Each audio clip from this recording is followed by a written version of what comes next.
नमस्ते, मैं Kiran Kumari government polytechnic college Bikaner के इलेक्ट्रिकल डिपार्टमेंट से। आज हम पढ़ेंगे सब्जेक्ट कोड ई 305 का एक टॉपिक और ये टॉपिक लेंगे हम यूनिट नंबर 5 से।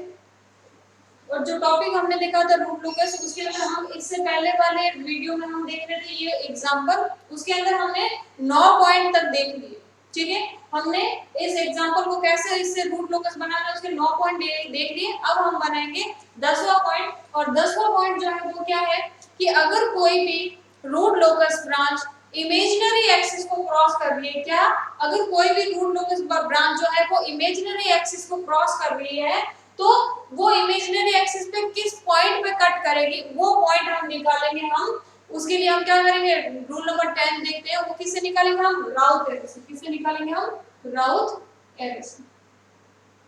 ठीक है, तो और राउथ एरे जो है वो क्या कहता है, हमारा राउथ एरे ये कहता है कि हम क्या करेंगे, सबसे पहले वो पॉइंट निकालने के लिए कैरेक्टरिस्टिक इक्वेशन बनाएंगे, जो कि हमने वैसे तो पहले पॉइंट नंबर 7 में बनाई थी, फिर से देख लेते हैं। 1 plus G S H S is equal to 0। तो ये रखो इधर जी एस एच एस की वैल्यू, तो ये क्या है, k upon S S plus 1 S plus 2,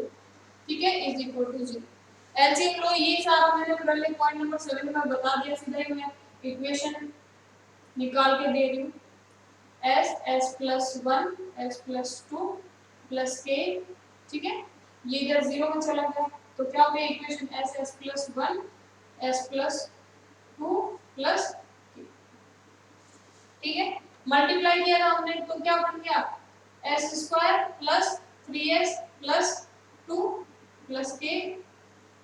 equal to 0। Square को अंदर मल्टीप्लाई किया तो इक्वेशन फाइनली क्या बनी, 3s square plus 2s plus k equal to 0। ये हमारी क्या बन गई, फाइनल कैरेक्टरिस्टिक इक्वेशन। अब हमने राउथ एरे के अंदर क्या करना, जब जैसे ही हमको पता है राउथ एरे, तो राउथ एरे के लिए हमको पहले एरे बनाना पड़ेगा। तो एरे बनाओ, एरे कैसे बनाते थे हम, इस तरीके से बनाते थे। ठीक है, और हम उसमें क्या करते थे, सबसे पहले क्या हाईएस्ट पावर जो है वो यहाँ लिख देते, कितनी हाईएस्ट पावर, s की पावर 3, तो यहाँ पे लिख दिया s की पावर 3, फिर क्या है s की पावर 2, फिर s की पावर 1 और लास्ट में s की पावर 0। सबसे पहले हम क्या करेंगे, ये वाली रो बनाएंगे, क्या है इसके लिए क्या करते हैं हम, जो फर्स्ट है उसका s की पावर 3 है तो s की पावर 3 का कोएफिशिएंट यहाँ कुछ नहीं है, यानी वो क्या हो गया 1, वो लिख दिया। नेक्स्ट कोएफिशिएंट बनाने के लिए हम क्या करते हैं, एक s की पावर छोड़ करके लिखते हैं, यानी s की पावर 2 को छोड़ना है, क्या लिखना है s की पावर 1 का कोएफिशिएंट, यहाँ कुछ भी पावर नहीं है यानी इसकी पावर क्या है 1, 1 का कोएफिशिएंट वो क्या है प्लस का 2, तो ये मैंने क्या लिख दिया। फिर आपको क्या करना है आगे, उसके बाद में एक पावर छोड़नी है, यानी ये s यहाँ कोई भी पावर नहीं है, यानी s की पावर क्या है 0, वो छोड़नी है, उसके बाद में कुछ भी नहीं है, तो ये लिख दिया हमने 0। अब निकालते हैं s की पावर 2 के कोएफिशिएंट, s की पावर 2 के कोएफिशिएंट निकालने के फिर से इक्वेशन देखते हैं। इक्वेशन में s की पावर 2 का कोएफिशिएंट क्या है 3, तो हमने लिख दिया 3। फिर क्या करते हैं, s की पावर 1 को छोड़ देते हैं, एक पावर छोड़ के लिखते हैं, तो छोड़ दिया। फिर क्या लिखते हैं s की पावर 0, s की पावर 0 का कोएफिशिएंट क्या है k, तो ये लिख दिया k, उसके बाद कुछ भी नहीं है तो लिख दिया। अब हमको s की पावर 1 वाली रो के कोएफिशिएंट निकालना है, तो ये हमने मान लिया क्या है v1 और ये मान लिया v2। ठीक है, तो v1 की वैल्यू निकालनी है, तो फॉर्मूला हमारे पास है, v1 की वैल्यू कैसे निकालते हैं, उससे ऊपर की दो रो लेते हैं, जस्ट ऊपर की क्या करते हैं, ये इसको इससे मल्टीप्लाई करते हैं, 3 * 2 माइनस ये इसको इससे मल्टीप्लाई करते हैं 1 * k डिवाइडेड बाय क्या हो गया 3, तो यहां से हो गया 3 * 2 क्या हो गया 6 माइनस k * 1 क्या हो गया k अपॉन 3। तो यहां से ये क्या हो गया v1 की वैल्यू, तो मैंने यहां v1 की जगह लिख दिया 6 माइनस k अपॉन 3। v2 की वैल्यू निकालनी है, तो वैसे तो हमको पता है ये वाला कोएफिशिएंट 0, तो ये भी क्या आ जाएगा 0, फिर भी हम निकाल लेते हैं। तो देखो कैसे निकालते हैं, v2 निकालनी है, इसके ऊपर के दोनों कोएफिशिएंट छोड़ दिए, यानी 3 × 0, 3 × 0 माइनस का 0 × 1, तो ये हो गया माइनस का 0 × 1 डिवाइडेड बाय कितना हो गया 3। तो v2 की वैल्यू क्या होगी 3 × 0 यानी 0 माइनस 3 0 × 1 यानी 0 अपॉन 3, क्या हो गया 0, यहाँ से v2 क्या हो गया 0। फिर क्या करते हैं हम, s की पावर 0 वाला कोएफिशिएंट निकालते हैं, मान लिया इसको क्या ये c1 की वैल्यू कैसे निकालेंगे हम, c1 की वैल्यू निकालेंगे हम C1 की वैल्यू निकालने के क्या करना है आपको, इससे जस्ट ऊपर की दो रो लेनी, यानी ये दोनों ले लेंगे, ठीक है। अब क्या करना है आपको, ये मल्टीप्लाई बाय ये, यानी 3 minus 6 sorry 6 minus k upon 3 multiply by k minus 0 multiply by 3, 0 multiply by 3 divided by ये वाला 6 minus k multiply by sorry divide by, अब 0 से किसी भी चीज को मल्टीप्लाई करते हैं तो ये क्या होता है 0, यानी कि 0, तो ये पूरा चला गया। अब ये क्या हो गया, ये इससे कट गया तो C1 की वैल्यू क्या आ गई k, तो C1 की वैल्यू क्या आ गई, ठीक है। अब हम क्या करते हैं, हम इसके अंदर सेम प्रोसेस वही करना है जैसे हम राउ थ्योरी से हम क्या कर रहे थे, वहां पे फ्रीक्वेंसी की वैल्यू निकाल रहे थे, यहाँ से क्या निकाल रहे थे हम, j ओमेगा की वैल्यू निकाल रहे थे, हम क्या निकाल रहे थे वहां पे ओमेगा की वैल्यू निकाल रहे थे। अब वही ओमेगा की वैल्यू यहाँ पे क्या निकालनी है आपको, क्या करना है ओमेगा की वैल्यू निकालनी है, वही ओमेगा क्या कर रहा है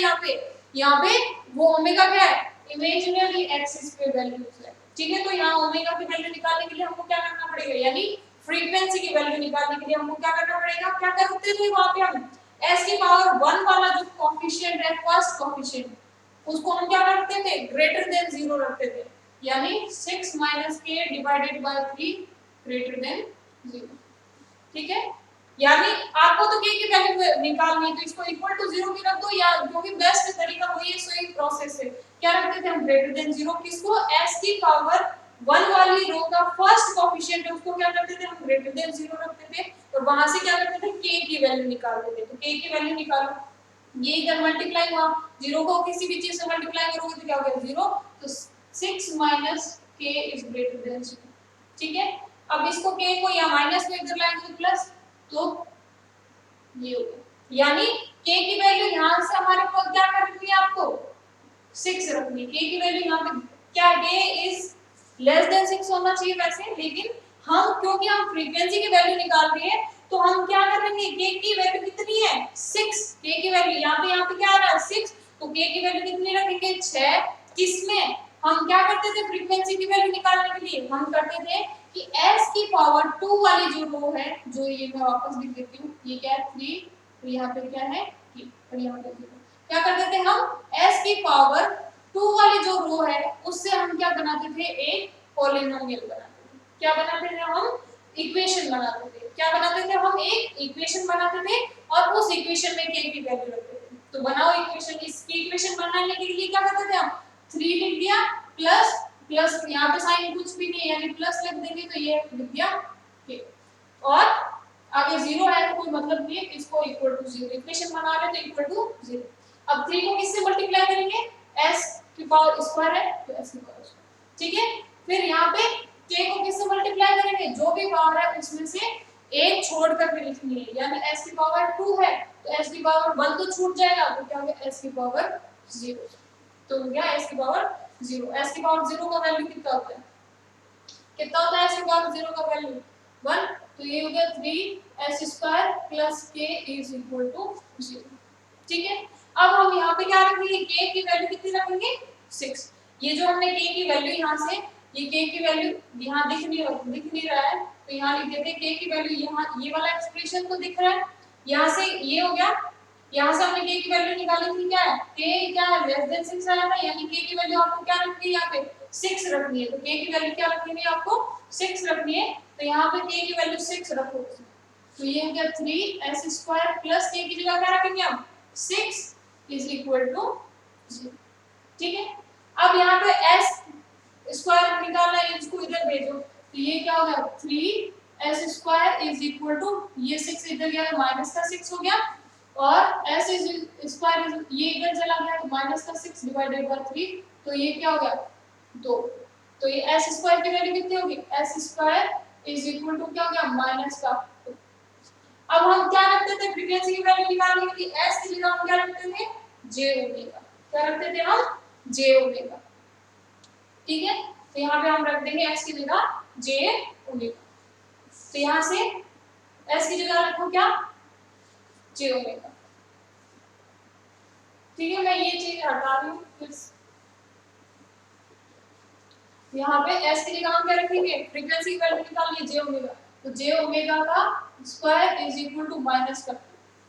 ठीक है। अभी स्क्वायर इधर जाएगा तो क्या होगा, j omega is equal to plus minus under root का माइनस का 2, इधर का स्क्वायर इधर जाएगा तो अंडर रूट, तो जब भी अंडर रूट लगाते हैं हम उसके आगे क्या लगा देते हैं, प्लस माइनस है, ठीक है। और नहीं लगाते तो कोई फर्क नहीं पड़ेगा वैसे, ठीक है। तो j ओमेगा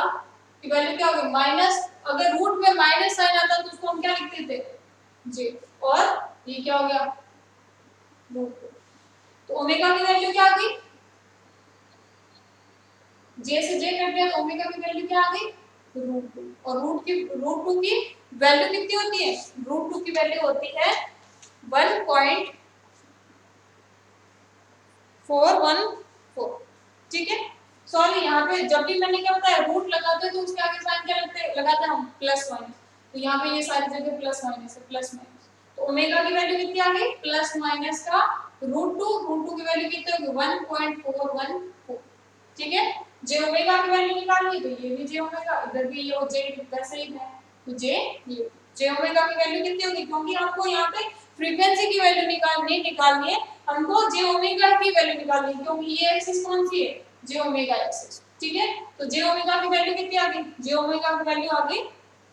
यहाँ से वापस देख लो, जे काटने की जरूरत नहीं है, J omega is equal to plus minus का अंडर रूट, और ये माइनस अगर रूट में अंडर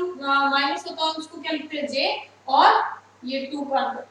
ठीक है। तो J omega is equal to plus minus, और रूट 2 की वैल्यू कितनी होती है, ये जैसे कि 1.41,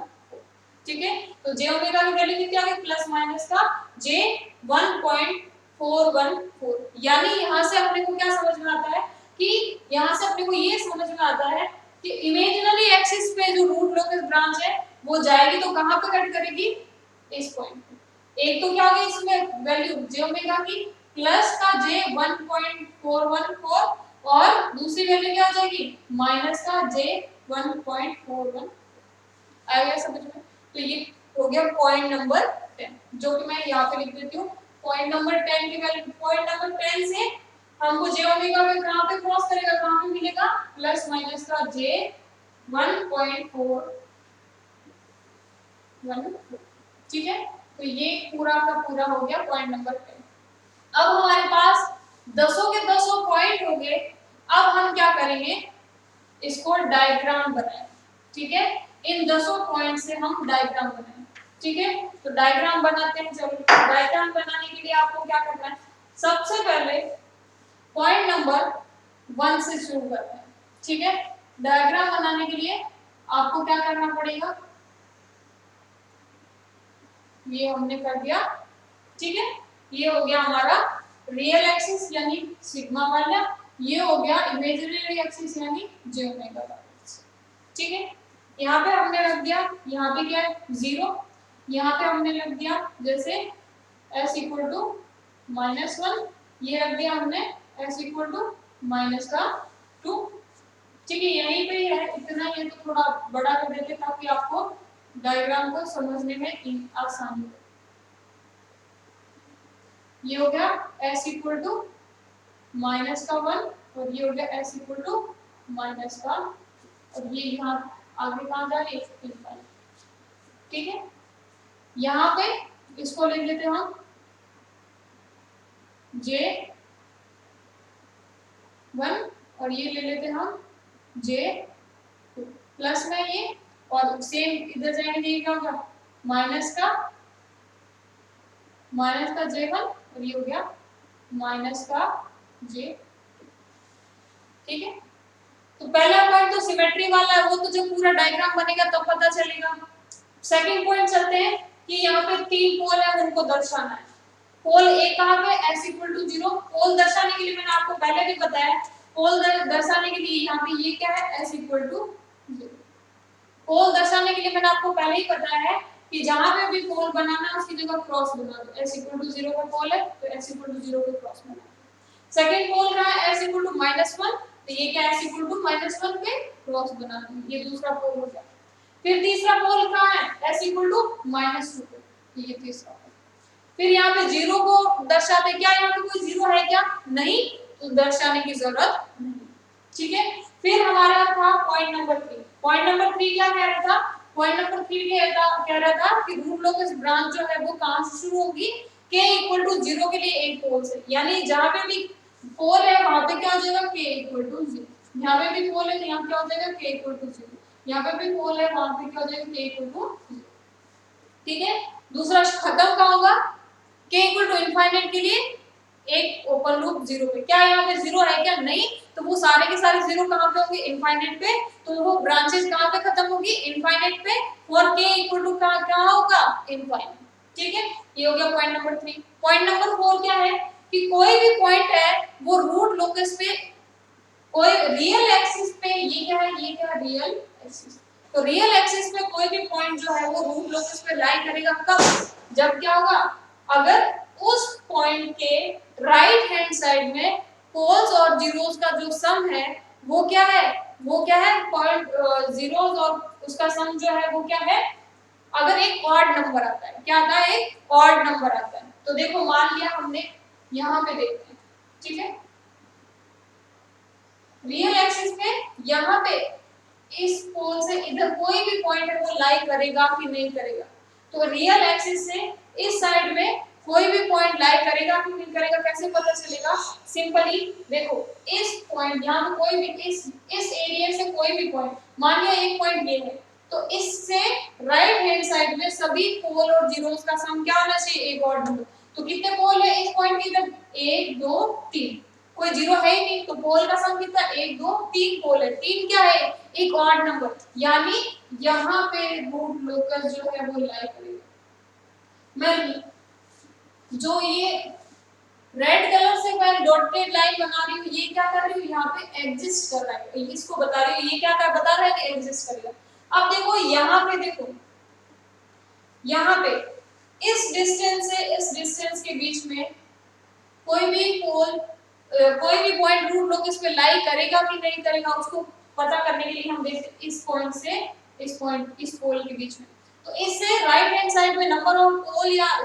पोल और जीरोस का सम क्या होना चाहिए, ऑड नंबर। तो देखो कितने, 1 2, 2 ऑड नंबर है क्या, नहीं, इवन नंबर है, तो यहाँ पे कोई भी रूट पॉइंट रूट लोकस पे लाई नहीं करेगा। तो मैं ये जो डॉटेड लाइन बता रही हूँ ये क्या है,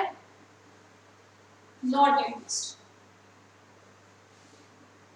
कोई भी पॉइंट रूट लोकस पे यहां से लेकर के यहां तक कोई भी पॉइंट एग्जिस्ट नहीं करेगा। फिर अपन चलते हैं यहां वाली पे, तो देखो यहां पे एग्जिस्ट करेगा कि नहीं करेगा, यहां से लेकर के यहां तक अगर कोई भी पॉइंट है वो रियल एक्सिस पे रूट लोकस पे लाई करेगा कि नहीं करेगा, देखो कैसे, इस पॉइंट से ये यहां पे, चलो यहां कोई भी माना, इससे इस साइड में जितने भी पोल और जीरोस का सम क्या होना चाहिए, एक ऑड नंबर, कितना है, एक, और एक क्या है, एक ऑड नंबर, विषम संख्या है, यानी यहाँ पे अगर कोई भी पॉइंट है तो वो रूट लोकस पे लाई करेगा। ठीक, तो यहाँ से तो ये पता चल गया पॉइंट नंबर 4 से कि पॉइंट एग्जिस्ट करेगा कि नहीं करेगा। फिर है पॉइंट नंबर 5, यहाँ इन एंगल्स में क्या बनेगा, एसिम्प्टोट, और एसिम्प्टोट क्या होती है, स्ट्रेट लाइंस, लेकिन वो शुरू कहाँ से होगी, हमने क्या बताया था पॉइंट नंबर 6 से, एसिम्प्टोट है वो रियल एक्सिस पे कहाँ से शुरू होती है, सेंट्रोइड से या सेंटर ऑफ ग्रेविटी से, वो कहाँ पे मिलती है, सेंट्रोइड और सेंटर ऑफ ग्रेविटी क्या होती है, वो पॉइंट जहाँ पे क्या कर रहा है, ये सेंट्रोइड आपस में मिलते हैं, उसी पॉइंट को क्या बोलते हैं हम, सेंट्रोइड या सेंटर ऑफ ग्रेविटी। तो -1 पे, तो -1, देखो ये क्या है, s इक्वल टू माइनस, तो यहां से s equal to -1, s equal to -1 से क्या होगा, s इक्वल टू -1 पे भी क्या होगा,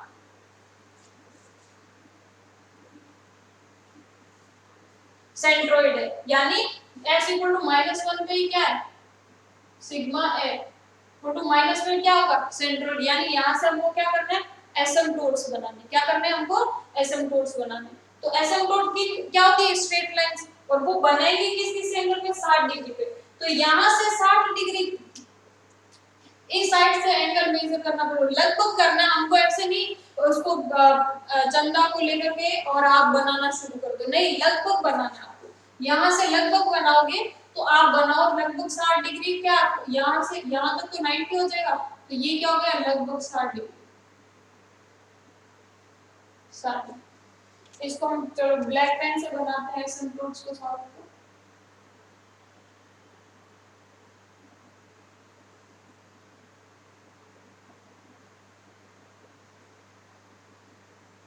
ये क्या है लगभग 60 डिग्री, ठीक है। ये 60 डिग्री में एसिम्पटोट नंबर 1 यानी A1 लिख दिया, एसिम्पटोट नंबर 1 को हमने क्या लिख दिया A1, ठीक है। उसके बाद में दूसरा एसिम्पटोट कहां पे लाई करेगा 180 डिग्री। 180 डिग्री क्या है, यहां से एंगल मेजर करना करो शुरू, ये यहां पे, यानी दूसरा कहां पे होगा यही वाला, ये पूरा दूसरा एसिम्पटोट, ये क्या होगा एसिम्पटोट नंबर 2। एसिम्पटोट नंबर 3 देखो, एसिम्पटोट नंबर 3 कहां से शुरू होगा, एसिम्पटोट नंबर 3। तो देखो एसिम्पटोट नंबर 3, एसिम्पटोट नंबर 3 देखो, एसिम्पटोट नंबर 3 कहां से शुरू होगा 300 डिग्री, ये देखो 300 डिग्री, तो 300 डिग्री बनाओ लगभग, तो 300 डिग्री जो बनेगा लगभग बनेगा यहाँ, ये हो गया एसिम्पटोट नंबर। आ गया समझ। अब देखो ये रेड लाइन पहले वाले यहाँ पे एडजस्ट करेंगे ये, ठीक है, ये ब्लैक डॉटेड यानी यहाँ पे कोई भी पॉइंट एडजस्ट नहीं करेगा, ये बना दिया ऐसे। फिर पॉइंट नंबर 7 ब्रेक अवे और ब्रेकिंग। यहाँ पे ब्रेक अवे पॉइंट हो गई या ब्रेक इन, अगर दो जीरोस होते हैं, जैसे ये दो क्या है पोल्स, ये क्या है दो पोल्स है, अगर दो पोल्स होते हैं और वो आपस में चलते हैं तो क्या बनता है एक ब्रेक अवे पॉइंट बनता है, अगर दो जीरोस होते हैं तो वहां पे क्या बनता है ब्रेक इन पॉइंट। यानी हम क्या बोला था कि रूट लोकस ब्रांच कहां से शुरू होती है k इक्वल टू 0 के लिए एक ओपन लूप पोल, तो यहां से पोल से शुरू हुई तो चले चले चले, ठीक है, और दूसरा यहां से भी एक शुरू होगी ब्रांच और तीसरा यहां से भी एक ब्रांच शुरू, ठीक है, खत्म कहां होगी 0 और 0 यहां नहीं है, यानी वो 0 कहां पे होगा हम मानेंगे इनफाइनाइट पे, तो वो कहां पे खत्म होगी इनफाइनाइट, ठीक है। अब देखो ब्रेक इन या ब्रेक अवे पॉइंट हम कहां से लेंगे, ये दो वैल्यूज आई थी, अब इनमें से हम कौन सा मानेंगे, अब इनमें से आपको देखना जो हमने ये रेड वाला हमने एडजस्ट, अगर ये एडजस्ट वाले एरिया के अंदर जो पॉइंट आएगा वही हमारा क्या होगा ब्रेक अवे पॉइंट होगा। देखो पॉइंट माइनस का 0.41 कहां पे एडजस्ट करेगा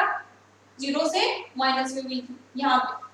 और दूसरा 1.51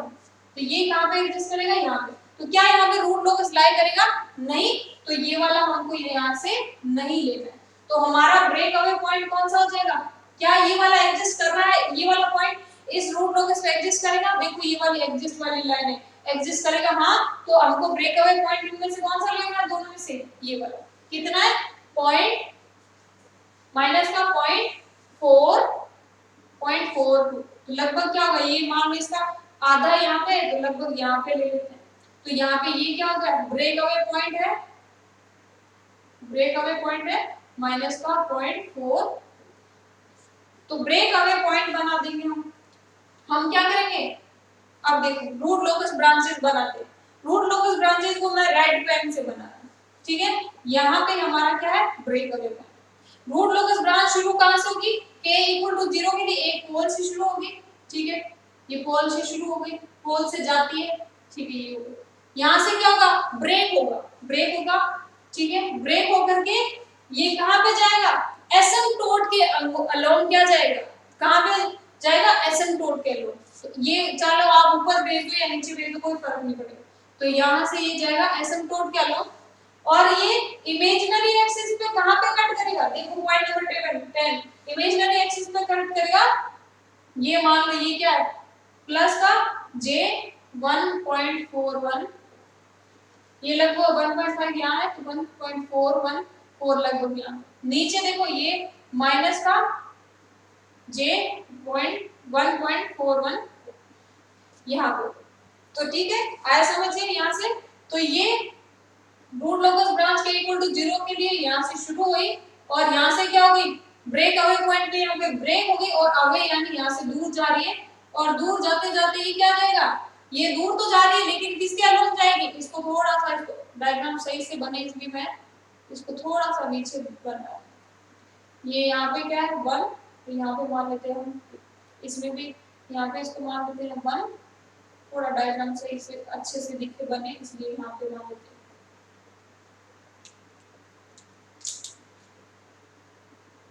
ये प्लस का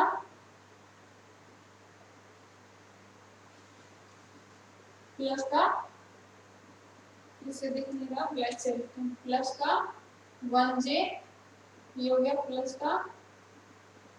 2j, यहाँ हो गया माइनस का 1j,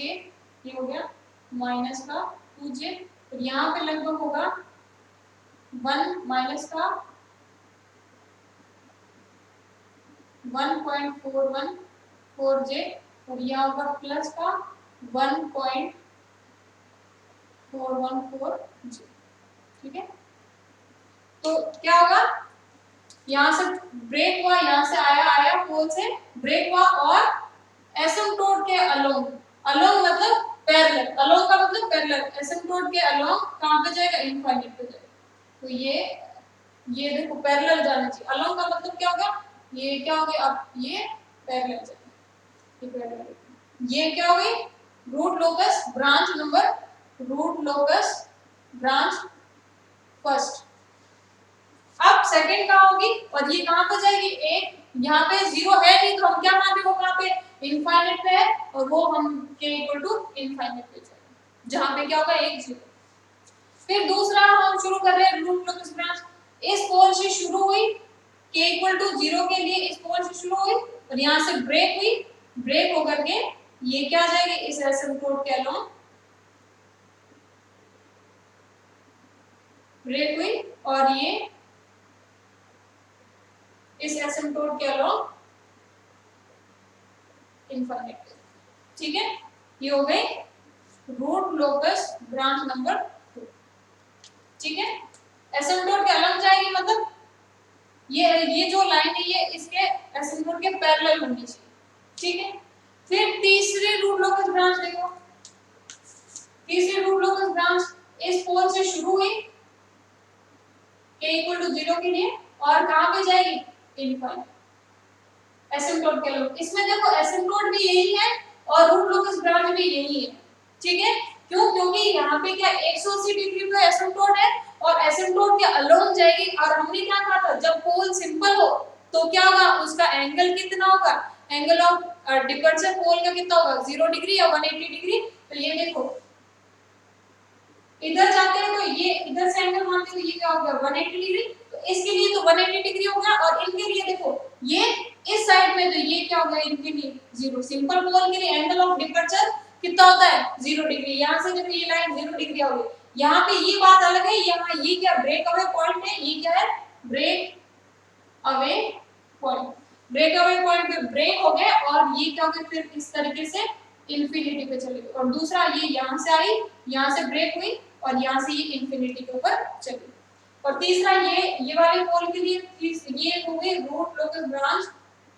root locus branch number 3, या 2, इसको 2 माना तो ये 2 मान लो, और इसको ये 3 माना तो इसको 3 मान लो। ठीक है,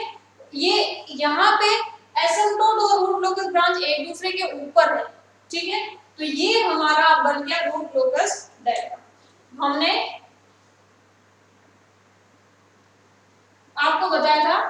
तो ये पॉइंट नंबर 7 बन गया। पॉइंट नंबर 8 मैंने बता दिया कि डिपर्चर क्या होगा, पोल के लिए एंगल ऑफ डिपर्चर 0 या 180, तो ये 180 डिग्री हो गया, 0 तो है ही नहीं, तो वो है नहीं, कॉम्प्लेक्स पोल यहाँ है ही नहीं, तो पॉइंट नंबर 9 एग्जिस्ट नहीं करेगा। पॉइंट नंबर 10 हमने क्या पढ़ा था कि जे ओमेगा एक्सिस पर, अगर ये देखो रूट लोकस ब्रांच जो है, ये जो ओमेगा एक्सिस को